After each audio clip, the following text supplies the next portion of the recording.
सत्संग इस कलयुग में जलते बलते जीवों के लिए संजीवनी है। काम वासना, क्रोध, लोभ, मोह, अहंकार में जो लोग जल रहे हैं, बल रहे हैं, सत्संग में ओम, हरि, अल्लाह, गॉड, खुदा, रब, वाहिगुरु, ईश्वर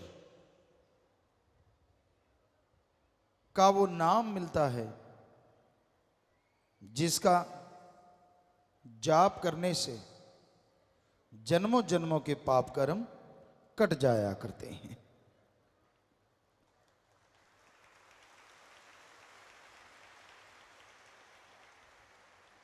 कौन नहीं चाहता कि वो बेगम हो? कौन नहीं चाहता कि वो निरोग हो? कौन नहीं चाहता कि उसका घर परिवार सुख शांति से, परमानंद से जीवन जिए? हर कोई चाहता है कि ऐसा हो, लेकिन परमानंद के लिए हर गम, दुख, दर्द, परेशानी की बीमारी के लिए एकमात्र उपाय, एकमात्र इलाज, एकमात्र टॉनिक अगर कोई है तो वो है मालिक का नाम। मालिक का नाम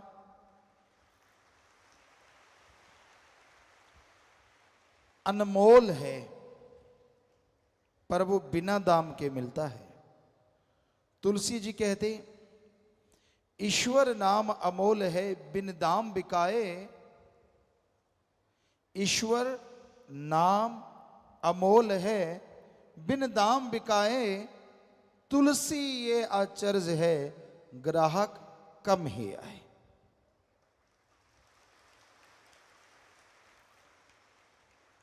ईश्वर का नाम अनमोल है, पर बिना दाम के वो मिलता है। तुलसी जी कहते, आश्चर्यजनक बात ये होगी कलयुग में कि भगवान का नाम अनमोल होते भी फकीर बिना दाम के देंगे, लेकिन लेने वाले ग्राहक कम नजर आएंगे। वैसे देखा जाए तो आज राम नाम के ग्राहक बहुत बढ़ रहे हैं, लेकिन सारी जनसंख्या का देखा जाए तो तुलसी जी वाली बात बिल्कुल सच नजर आती है।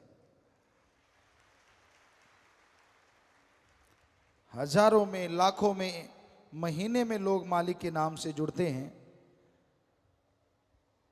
ये कोई छोटी बात नहीं है। दिन रात ओम, हरि, अल्लाह, वाहिगुरु, गॉड, खुदा, रब की भक्ति इबादत में जुड़ने वाले बढ़ते जा रहे हैं। उतना ही काल महाकाल जलता है, तड़फता है, और बुराई के नुमाइंदे राम नाम को रोकने के लिए लाखों करोड़ों रुपए लोगों पे खर्च कर रहे हैं कि कैसे प्रभु का नाम रुके, कैसे कोई राम का नाम लेना बंद कर दे, कैसे कोई बुराइयां और बढ़ाए, बुराई को बढ़ावा मिले और राम नाम, अल्लाह, वाहिगुरु, ईश्वर का नाम रुके। परलय महाप्रलय भी राम नाम ना रोक सकी। ये तो चलता था, चलता है और चलता ही रहेगा। राम, अल्लाह, वाहिगुरु, गॉड, खुदा यानी सुप्रीम पावर, उसका नाम कभी भी खत्म नहीं होता। परलय महाप्रलय में ब्रह्म तक लोग खत्म हो जाते हैं, लेकिन पार ब्रह्म ना कभी खत्म हुआ, ना हुआ था और ना कभी होगा। वो धुन है, वो अनहद नाद है, वो हरि रस है, वो अमृत है, वो आबो हयात है। वो है तो सब कुछ है, वो नहीं तो कुछ भी नहीं है। तो उस नाम से आप जुड़ो। जुड़ गए हो तो हमारी हाथ जोड़ के विनती, आप आधा घंटा सुबह आधा घंटा शाम आप जाप करके देखो, 2-4 महीने, हम आपको गारंटी देते हैं ऐसा सुख मिलेगा, ऐसी शांति मिलेगी जिसकी आपने कभी कल्पना भी नहीं की होगी।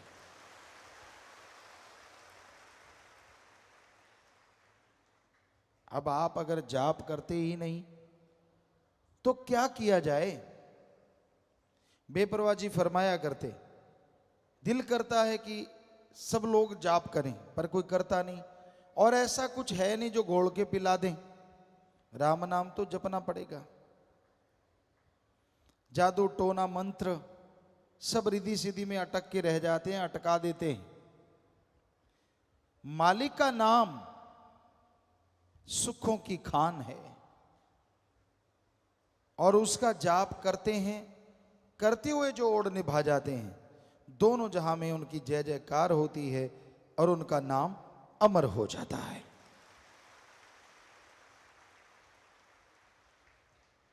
सच्चे दाता रहे पर बेपरवाह जी ने फरमाया, बचनों पे अमल करना सीखो। राम नाम का जाप करो, मालिक के नाम की चर्चा करो, और मालिक का नाम वो परमानंद देगा, वो खुशियां देगा जो अनमोल हैं, किसी भी मोल कहीं से भी खरीदी नहीं जा सकती। तो राम का नाम खुशियां लेके आता है, बदले में कुछ देना नहीं पड़ता,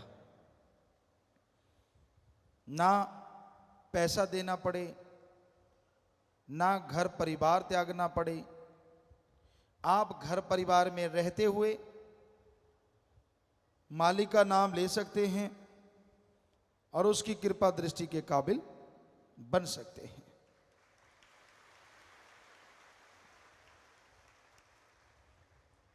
राम नाम जपने के लिए लोग सब कुछ त्याग देते हैं। इंसानियत की सेवा के लिए जो त्यागी तपस्वी यानी ब्रह्मचारी सतब्रह्मचारी बन जाते हैं, वो नसीबों वाले होते हैं। उनकी कुलें, उनके परिवार अति भाग्यशाली होते हैं।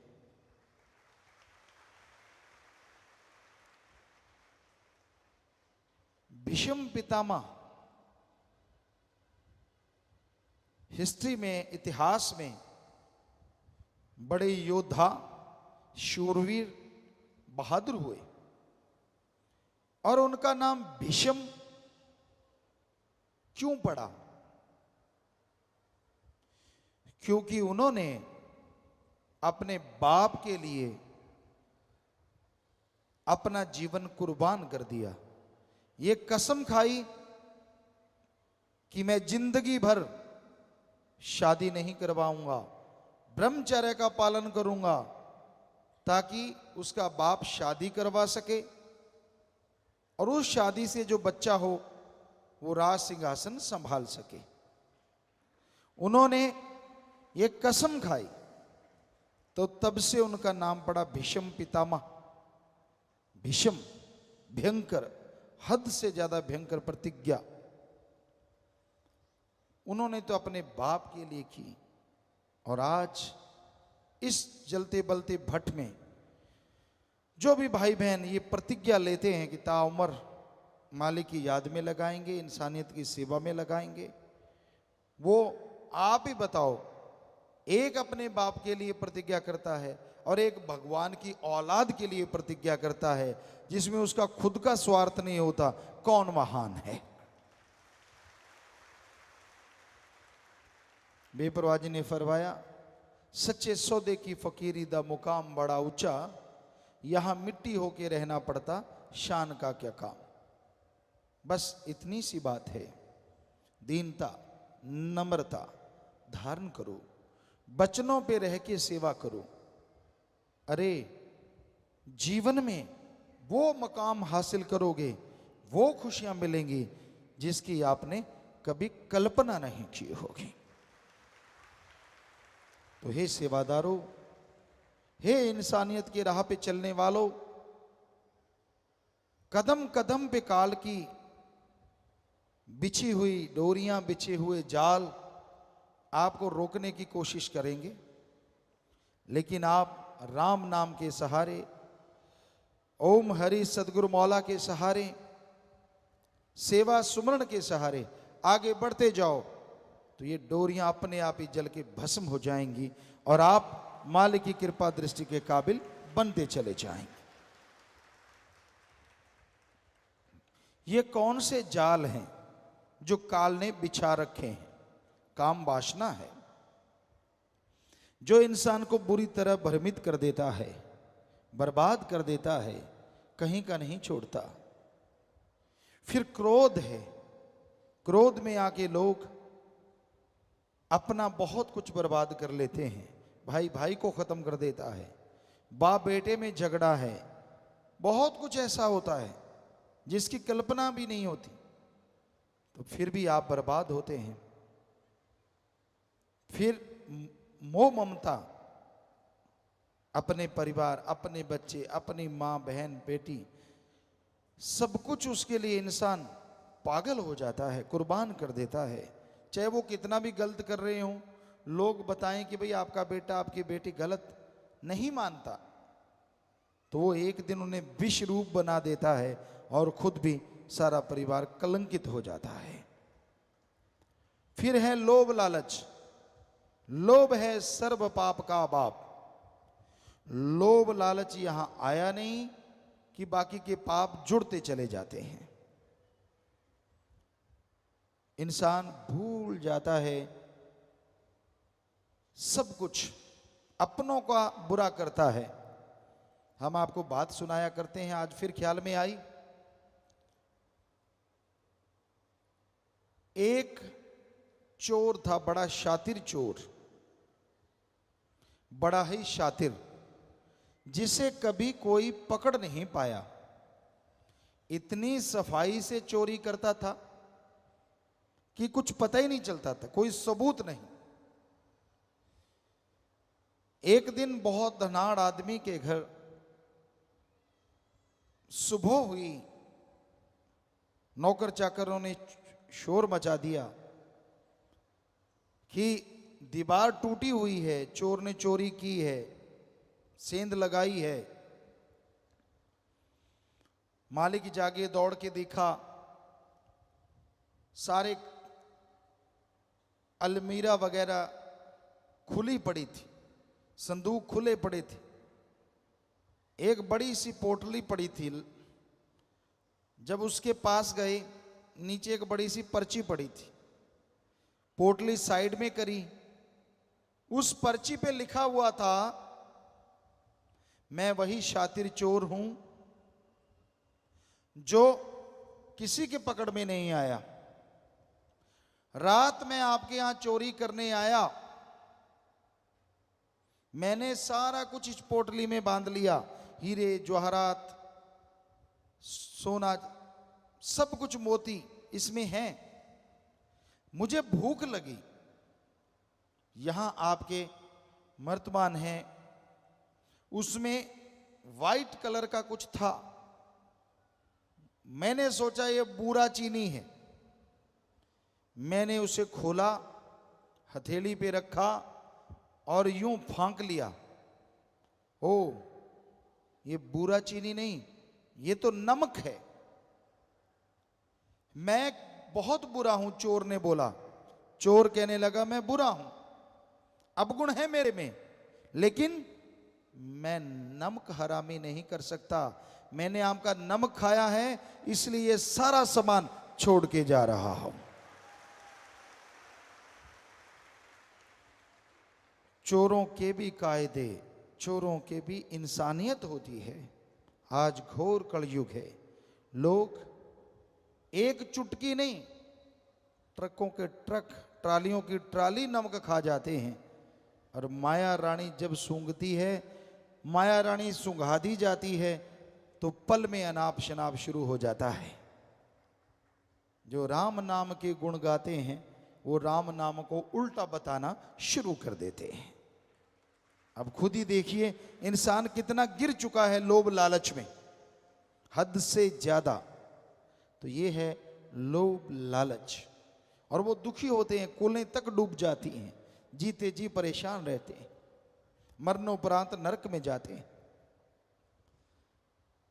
फिर है अहंकार, किसी को अपने धर्म का, किसी को जात का, किसी को राज पहुंच का, किसी को पैसे का, किसी को औलाद का, किसी को शरीर का। बड़े अहंकार हैं इस जमाने में, इस दुनिया में। और उस अहंकार के घोड़े पे सवार जब इंसान हो जाता है तो अपना ही बुरा करता रहता है, दूसरों का बुरा नहीं होता। अहंकार को मार है, इसलिए अहंकार ना करो। रावण से बढ़ के और कोई मिसाल हो नहीं सकती, उदाहरण हो नहीं सकता। सब कुछ था रावण के पास, चारों वेदों का टीकाकार पंडित, यानी कहीं से भी कोई दोहा बुलवा लो, अगली लाइन बोल देता था, उसकी व्याख्या कर देता था। सफल, अति सफल राजनीतिज्ञ। जब वो मरना सन था, श्री राम जी ने लक्ष्मण को बोला था, लक्ष्मण जा इसको राजनीति में गुरु बना ले। ये बहुत सफल राजनीतिज्ञ है, जबरदस्त वेद शास्त्रों का ज्ञाता है। ये इतिहास गवाह है और ये सच है। और वही रावण जब चाहे बरसात करवाए, सूरज चंद्रमा की रोशनी से खाना बनवाए, एटम परमाणु कंधे पे टांग के घूमता जाए। सफल क्लोन ज्ञाता, खुद के 3 या 4 बेटे थे, बाकी सब क्लोन थे। 1 लाख बेटा, 1.25 लाख आगे नाती, यानी सफल क्लोन ज्ञाता। इतना जबरदस्त आदमी, इतना टैलेंटेड आदमी। एक ही बुरा कर्म किया, अहंकार किया कि मुझे मौत भी नहीं हरा सकती, तो 1 लख पूत 1.25 लाख नाती, तेरा वनगर दिया ना बाती। इसलिए अहंकार ना करो। बड़े बड़ों को अहंकार ने चकनाचूर कर दिया, खत्म कर दिया। ईगो, अहंकार मिटा दो। खुद ही मिटाओगे खुदा आएगा, खुद ही मिटाओगे तो खुदा बिगड़े काम बनाएगा। यानी अहंकार त्याग दो, दीनता, नम्रता रखो, दीन बन के रहो, नम्र बन के रहो। हर समाज में आपको कोई अच्छा कहेगा और रूहानियत में आप तरक्की करते चले जाएंगे, कोई बाधा नहीं आएगी। तो भाई ये 5, फिर मन माया, वो तो है ही जबरदस्त। इनके मुखिया हैं, 5 के हेड हैं। मन भरमाता है और माया आदमी को सब्ज बाग दिखाती है। पैसों के लिए लोग पागल हुए फिरते हैं।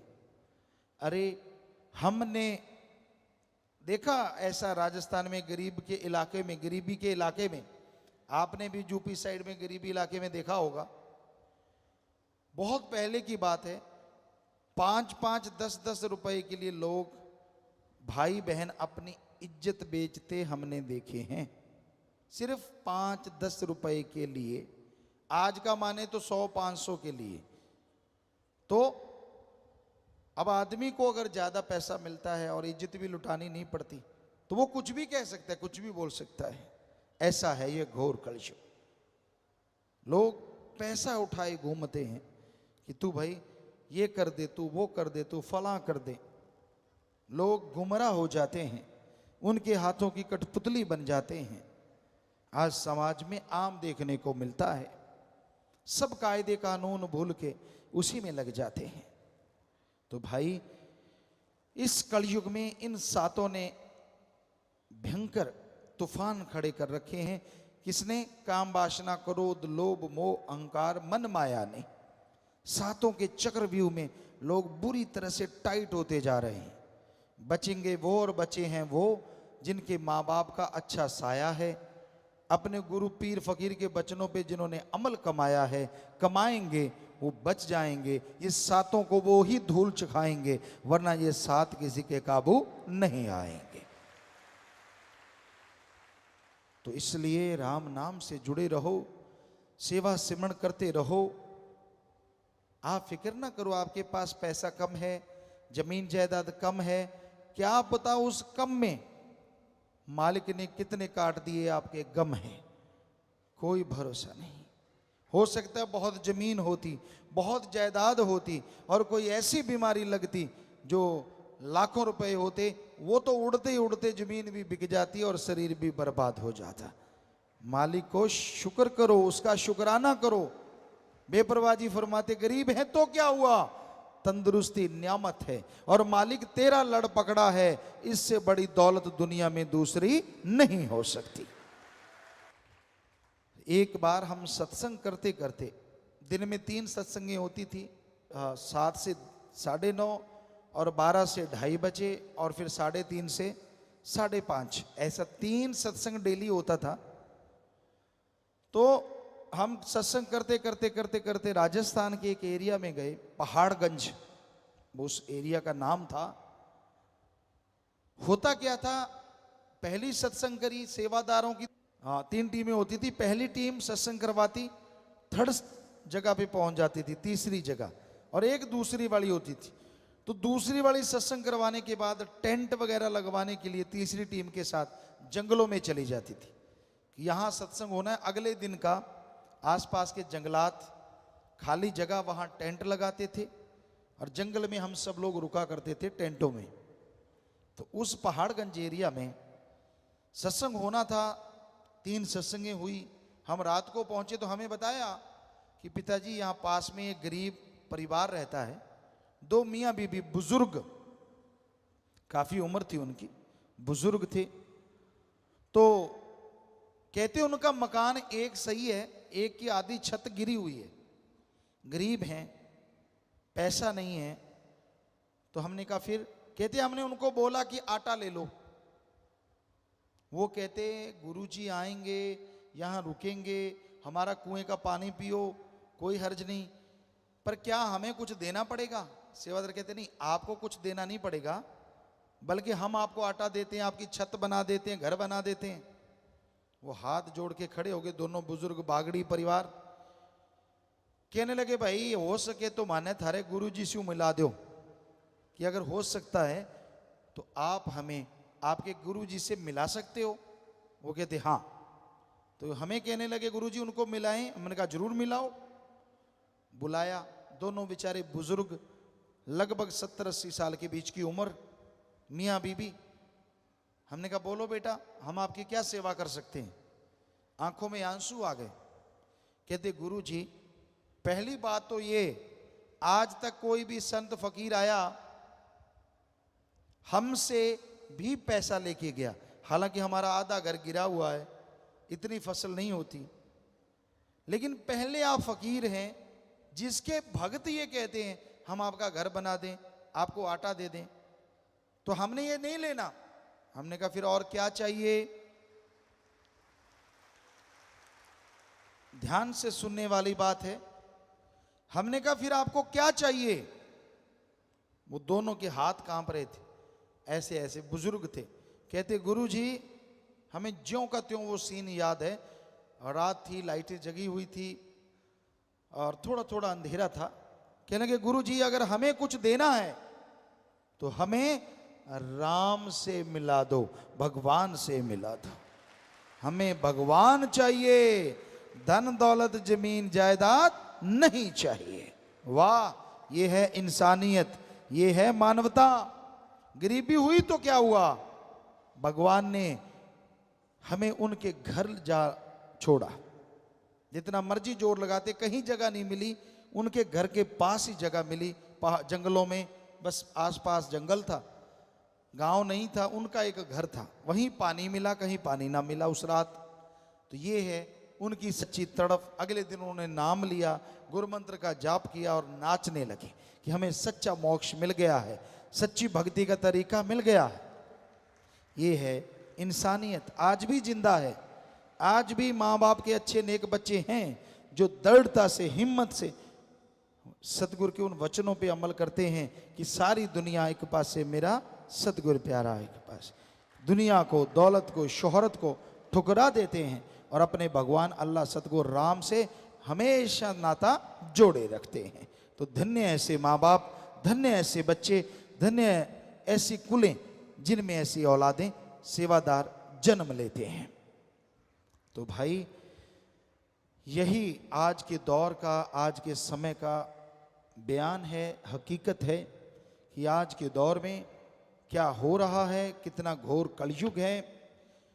गुंडागर्दी, नशा प्रस्ती आम है और राम नाम के लिए लोग रोकते हैं, भक्ति इबादत के लिए रास्ते रोके जाते हैं, तरह तरह के नियम बनाए जाते हैं। पर राम नाम, जैसा आपको बोला, कोई किसी का गुनाह नहीं करता, किसी को दर्द नहीं पहुंचाता। राम नाम तो सबका भला करता है। जो भी राम का नाम लेता है उसे अंदर बाहर कोई कमी ना रही थी, ना रह रही है और ना रहेगी। राम नाम संभाल करता था, कई गुना बढ़ के कर रहा है और सैकड़े गुना बढ़ के आगे करता रहेगा।